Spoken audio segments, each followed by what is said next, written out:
आज हम एक ऐसे वंश के बारे में बात करने जा रहे हैं। इसे सिर्फ वंश कहना उचित नहीं है, बल्कि इसे एक संस्कृति कहना चाहिए। यादवों का इतिहास भगवान विष्णु, ऋषि अत्रि, चंद्रमा, बुध, पुरुरवा इत्यादि से संबंधित है। इसका उल्लेखन वेदों और पुराणों में मिलता है। यूरोपीय वंश में जो स्थान ग्रीक व रोमन लोगों का है, वही भारतीय इतिहास में यादवों का है। यादव हमेशा से ही पराक्रमी एवं स्वतंत्रता प्रिय जाति रही है। यादवों को यदुवंशी और अहीर से भी जाना जाता है। यादव यदुवंशी का अर्थ है महाराज यदु के वंशज। इन्हीं से यादव वंश की स्थापना हुई। और अहीर शब्द संस्कृत के आभीर शब्द का बिछड़ा हुआ स्वरूप है। इसका अर्थ है निडर। यादव समाज के 423 से भी ज़्यादा उपनाम हैं और इनमें से ज़्यादातर उत्तर भारत के अहीर और यादव से जाने जाते हैं। और दिल्ली, हरियाणा, राजस्थान और उत्तर प्रदेश के कुछ इलाकों में इन्हें राव साहब से भी बुलाया जाता है। हरियाणा राज्य का नाम अहीरों के नाम पर ही है। हरि प्लस आना से मिलकर बनता है हरियाणा। हरि का अर्थ है भगवान विष्णु और भगवान श्री कृष्ण, और आना का अर्थ है वहाँ आए। तो महाभारत के टाइम भगवान श्री कृष्ण, जो विष्णु भगवान का स्वरूप है, यहाँ आए थे। तो इस प्रकार इस राज्य का नाम उन्हीं के नाम पर है। और भगवान कृष्ण ने अहीर वंश में जन्म लिया था, तो पहले इसे आभीर प्लस आना, आभीराना बोला जाता था। पर समय के साथ भाषा के बदलाव के कारण अहीराना और आखिर में हरियाणा हो गया। भारत की कुल आबादी का 22% भाग यादव वंश का है। भारत का 12.7% व्यापार यादव समाज के लोग करते हैं। भारत के अलावा नेपाल, श्रीलंका, पाकिस्तान, बांग्लादेश, रशिया और मध्य पूर्व में यादव मौजूद हैं, और इसलिए इन्हें दुनिया के इतिहास की सबसे बड़ी जाति भी कहा जाता है। देश की आबादी के अलावा यादवों ने राजनीति, अर्थशास्त्र, इतिहास, विज्ञान, सैन्य, खगोल विज्ञान और अध्यात्म में एक बहुत बड़ा योगदान दिया है। यादवों को हिंदू धर्म में क्षत्रिय वर्ग की श्रेणी प्रदान की गई है, और इस वंश में अनेक शूरवीर एवं चक्रवर्ती राजाओं ने जन्म लिया, जिन्होंने अपनी बुद्धि, बल और कौशल से अनेक साम्राज्य की स्थापना कर भारत और नेपाल में शासन किया। उनमें से कुछ इस प्रकार है। यादव डायनेस्टी, जिसे सीवना यादव डायनेस्टी से भी जाना जाता है, एक शाही भारतीय डायनेस्टी से प्रसिद्ध है, जिसने अपनी चरम पर तुंगाभद्रा से नर्मदा नदियों तक फैले एक साम्राज्य पर शासन किया, जिसमें वर्तमान में महाराष्ट्र, उत्तर कर्नाटक और मध्य प्रदेश के कुछ हिस्से शामिल हैं।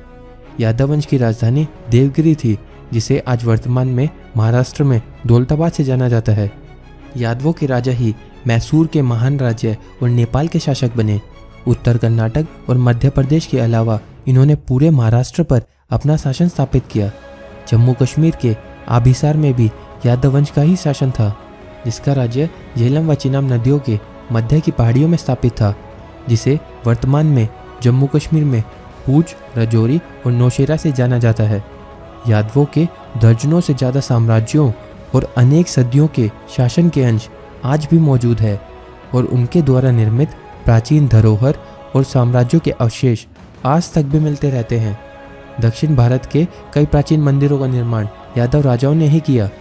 यादव के राजवंश का विक्रमशिला और नालंदा विश्वविद्यालय के उत्कर्ष में एक बहुत बड़ा योगदान है। यादव वीरों और उनकी अजय नारायणी सेना ने महाभारत के युद्ध में अपना बेजोड़ शौर्य प्रदर्शन किया था, और प्राचीन समय में तो कई राज्यों के सेनापति के पद सिर्फ अहीरों के लिए ही आरक्षित थे। आइए अब आपको यादवों के शौर्य से परिपूर्ण व गौरवमय इतिहास के कुछ पन्नों से भी रूबरू कराते हैं। आज़ादी के आंदोलन से लेकर आज़ादी पश्चात तक के सैन्य व असैन्य युद्धों में यादवों ने अपने शौर्य की गाथा रची, और उनमें से कई तो मातृभूमि की बलि देवी पर शहीद हो गए। सन 1739 में ईस्ट इंडिया कंपनी के विरुद्ध सर्वप्रथम कटलापुरम उर्फ तमिलनाडु के यादव वीर अलगमुत्तु कोंड ने विद्रोह का झंडा उठाया और पहले स्वतंत्रता सेनानी के गौरव के साथ युद्ध करते हुए वीरगति को प्राप्त हुए। सन 1848 में रेवाड़ी हरियाणा के राव गोपाल देव, जिन्होंने अकेले ही 28 अंग्रेजों को मार गिराकर यादव पराक्रम का परिचय दिया। 10 मई 1857 के स्वतंत्रता संग्राम में यादवों ने प्रमुख भूमिका निभाई, और रेवाड़ी के राव रामलाल ने दिल्ली पर धावा बोलने वाले क्रांतिकारियों का नेतृत्व कर आंदोलन को मजबूत किया। 18 नवंबर 1857 को स्वतंत्रता क्रांति के प्रमुख नायक रेवाड़ी नरेश राजा राव तुलाराम ने नारनौल हरियाणा में जनरल गोराल और उनकी सेना को जमकर टक्कर दी, और इसी युद्ध के दौरान राव कृष्ण गोपाल ने कोराल्ट के हाथी पर अपने घोड़े से आक्रमण कर कोराल्ट का सर तलवार से काटकर अलग कर दिया और आंदोलन को गति प्रदान की। 18 नवंबर 1962 में भारत चीन युद्ध के दौरान यादव सैनिकों का पराक्रम व बलिदान भारत में आज तक सराहनीय माना जाता है, जिन्होंने अपने प्राणों की आहुति देकर राष्ट्र के मान सम्मान और गौरव को बढ़ाया। और तब विश्व इतिहास में ऐसा पहली बार हुआ कि किसी विरोधी सैनिक देश ने दूसरे देश के सैनिकों के शौर्य की तारीफ की हो। 13 कुमाऊं रेजिमेंट, जिसका दूसरा नाम वीर अहिर भी है, के 114 सैनिक जो वीरगति को प्राप्त हुए थे, उन्होंने चीन के 1300 से भी ज़्यादा सैनिकों को मार गिराया था और युद्ध विराम के लिए मजबूर कर दिया था। और इन्हीं यादव वीरों की याद और सम्मान में चुशूल से 12 किलोमीटर की दूरी पर एक स्मारक बनाया गया, जिसमें सभी वीर सैनिकों के नाम अंकित किए गए और रेजांगला में ही अहिर धाम की स्थापना भी की गई। दोस्तों, अब जानते हैं यादव वंश की उत्पत्ति और भगवान श्री कृष्ण के यादव कुल में जन्म के बारे में। संसार के महानतम वंशों में से एक यादव वंश बहुत विशाल है। अन्य जातियां अधिकतम मध्यकाल में अपना उल्लेखन पा सकी, लेकिन यादव जाति इस मायने में वैदिक जाति है कि इनके वंशों का उल्लेखन वेदों और पुराणों में मिलता है। विभिन्न धार्मिक और ऐतिहासिक ग्रंथों के अध्ययन के आधार पर चलो इसे जानते हैं। भगवान ब्रह्मा के 10 मानस पुत्र हुए, जिनमें से एक है ऋषि अत्रि। ऋषि अत्रि से चंद्रमा का जन्म हुआ और चंद्रमा से चंद्रवंश चला, और इसलिए यादवों को चंद्रवंशी क्षत्रिय भी कहा जाता है। चंद्रमा ने बृहस्पति की पत्नी तारा से विवाह किया, जिससे उन्हें बुध नाम का पुत्र उत्पन्न हुआ। बुध से पुरुरवा, पुरुरवा से आयु, और आयु के पुत्र हुए नहुष। नहुष के 6 पुत्रों में बड़े पुत्र यति सन्यासी हो गए, इसलिए उनके दूसरे पुत्र ययाति राजा हुए। महाराज ययाति की 2 रानियों से उन्हें 5 पुत्र थे, जिन्होंने संपूर्ण धरती पर राज किया और अपने कुल का दूर दूर तक विस्तार किया। ययाति के पुत्रों से ही समस्त वंश चले।